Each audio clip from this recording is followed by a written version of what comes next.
अनौपचारिक पत्रलेखन किंवा इनफॉर्मल लेटर. जे पत्र आपण आपल्या नातेवाईकांना, मित्रमैत्रिणींना असं लिहितो, ते अनौपचारिक पत्र असतं किंवा इनफॉर्मल लेटर असतं. आता अनौपचारिक पत्र कसं लिहायचं हा प्रश्न आपल्याला नेहमी येतो. तर त्याचे काही लक्षात ठेवायच्या गोष्टी आहेत, त्या जर लक्षात ठेवल्या तर अगदी सोपं आहे अनौपचारिक पत्र लिहिणं. काय आहे? अनौपचारिक पत्र लिहिताना लक्षात ठेवायच्या गोष्टी किंवा बाबी कोणकोणत्या आहेत? तर पत्राची सुरुवात.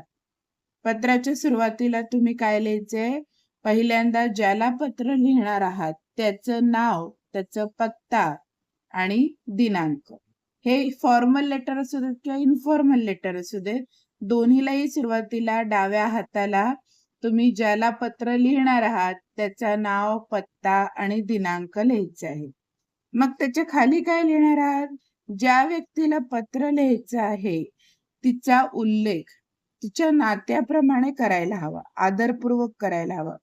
जसे की तुम्ही जर का पत्र लिहित असाल तुमच्या आईला किंवा वडिलांना, तर सुरुवात कशी कराल? ती आई किंवा ती बाबा. ती म्हणजे तीर्थरूप.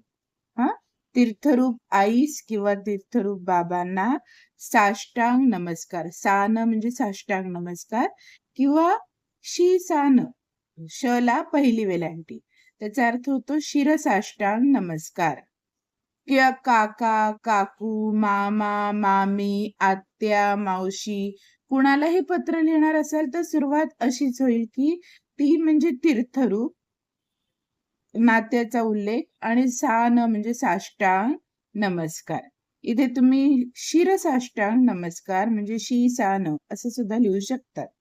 पत्र जर तुम्ही तुमच्या लहान भावंडांना लिहित असाल, बहिणीला किंवा भावाला लिहित असाल, तर त्याची सुरुवात कशी कराल? चिरंजीव म्हणजे ची, त्या भावाचं किंवा बहिणीचं नाव, जसं की समजा ची आशास किंवा ची आकाश यास. आ म्हणजे अनेक आशीर्वाद. मित्र किंवा मैत्रिणीला पत्र लिहित असाल तर सुरुवात कशी कराल? प्रिय आणि तिथे मैत्रिणीचं नाव लिहायचंय किंवा मित्राचं नाव लिहायचंय. मित्र सन म्हणजे सप्रेम नमस्कार. प्रिय मित्र किंवा मैत्रीण जिचं नाव आहे ते लिहायचंय. सन म्हणजे सप्रेम नमस्कार. आता अनौपचारिक पत्रामध्ये तुम्हाला विषय लिहायची किंवा सब्जेक्ट लिहायची आवश्यकता नाही. फॉर्मल लेटर मध्ये आपण सब्जेक्ट लिहितो. अनौपचारिक इनफॉर्मल लेटर मध्ये सब्जेक्ट लिहिण्याची गरज नाही. त्याच्यानंतर काय आहे? पत्रातून तुमच्या भावना, जसं तुम्हाला आनंद झालाय किंवा दुःख झालंय किंवा कौतुक वाटतं आहे, ते व्यवस्थितपणे व्यक्त व्हायला पाहिजे, प्रभावीपणे व्यक्त व्हायला पाहिजे. जसं की तुम्ही लहान बहिणीला पत्र लिहित असाल तिला बक्षीस मिळाल्याबद्दल, तर तुला कौतुक करायचंय ना, तर तुला हे बक्षीस मिळाल्याबद्दल मला तुझं खूप कौतुक वाटतं आहे, मला खूप आनंद होतो आहे. किंवा समजा तुमचा मित्र आजारी पडलाय म्हणून त्याला तुम्ही पत्र लिहिताय, तर तुला खूप दिवस झाले ताप आहे किंवा तुझा हात फ्रॅक्चर झाला आहे, हे ऐकून मला खूप दुःख झालेलं आहे, तुला खूप त्रास होत आहे, हे मला जाणवत आहे. हे सगळं तुम्ही प्रभावीपणे व्यक्त केलं पाहिजे. नंतर पत्रातून नात्यातील आपुलकी, जिव्हाळा जाणवेल अशी भाषा असावी. म्हणजे इनफॉर्मल लेटर मध्ये कसं आहे की तुम्ही तुमच्या मित्राला किंवा नातेवाईकाला भेटलात की तुम्ही कसं तुमच्या सगळ्या, तुम्हाला किती दिवसांनी भेटलीस ग, तसं म्हणतो तसं तू किती दिवसांमध्ये पत्र लिहिलं नाहीयेस, की आपण किती दिवसांनी एकमेकांशी संवाद साधतोय आणि मला तुझ्याशी खूप काही बोलायचं आहे. अशी जर काही वाक्य तुम्ही लिहिली तर त्याच्यातून तुम्हाला तुमच्या नात्याबद्दलची आपुलकी, प्रेम, जिव्हाळा हे सगळं दिसून येईल.